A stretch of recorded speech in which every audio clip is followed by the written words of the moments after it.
Arsenal 2, Sunderland 2. Finally Arsenal drop juga points lepas dah 5 game straight Arsenal menang dalam EPL. Dan akhirnya juga Arsenal berjaya dipolosi sebanyak 2 gol dalam satu game. Kalau ikutkan sebelum ni bukan main payah lagi nak tembus defensif Arsenal kan, sebab Arsenal punya plan bila nak serang semua serang sekali, bila nak bertahan semua akan turun sekali. Walaupun ada sikit kontroversi gol last minute tim Sunderland, tapi kita boleh nampaklah kualiti untuk tim Sunderland ni bukannya biasa-biasa tau. Tak sama macam tim yang baru naik liga sebelum ni. Aku rasa kan tim Sunderland ni kalau dapat konsisten performance yang padu macam ni sampai bulan 1 nanti, silap-silap tak mustahil kalau Sunderland boleh qualify dalam kejohanan Europe nanti. So guys, untuk dalam video kali ni aku akan buat review sikit match di antara Sunderland versus Arsenal. Tapi sebelum tu guys, kalau korang suka dengan konten bola sepak, korang boleh follow Faiz di Studio. Dan kalau korang tengah cari jersey bola yang padu ataupun hoodie anime yang lawa, korang boleh terus je order dekat tag Shopee yang aku ada letak dekat dalam description.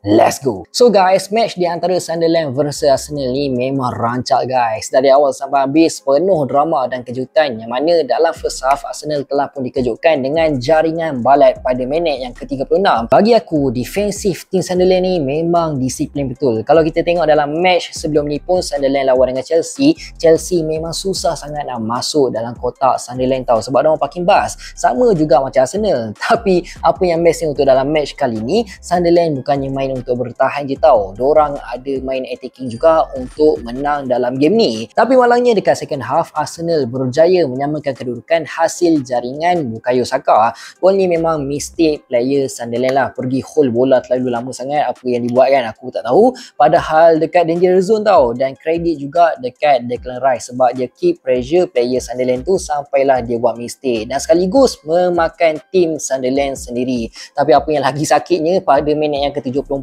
pula Trossard berjaya menjaringkan gol yang kedua untuk Arsenal lead the game. Gol tu memang padu. So macam yang kita tahulah, kalau Arsenal dah start lead the game memang agak payahlah nak tembus defense Arsenal kan. Tapi nasib baiklah tim Sunderland dapat buat comeback di hujung game hasil jaringan Brobbey. Kalau ikutkan gol ni memang agak kontroversi lah, sebab Brobbey angkat kaki agak tinggi juga, cuma ref tetap kira gol tu walaupun player Arsenal cuba untuk bantah lah kan. So secara overall bagi aku game ni memang rancak lah kita layan. Kalau lawan dengan tim yang defensif disiplin macam tim Sunderland, shooting luar kotak je lah jawabnya, cara tembus pertahanan dorang sama macam apa yang Trossard buat. Tapi finishing Trossard ni memang jarang mengecewakan lah. Bagi aku Trossard ni memang penting tau untuk Arsenal. Dia merupakan super sub untuk tim Arsenal. Jadi meskipun tim Arsenal seri dalam game ni, tapi dorang tetap mendahului liga. Cuma kita tengoklah lepas ni macam mana pula kan, lepas international break nanti.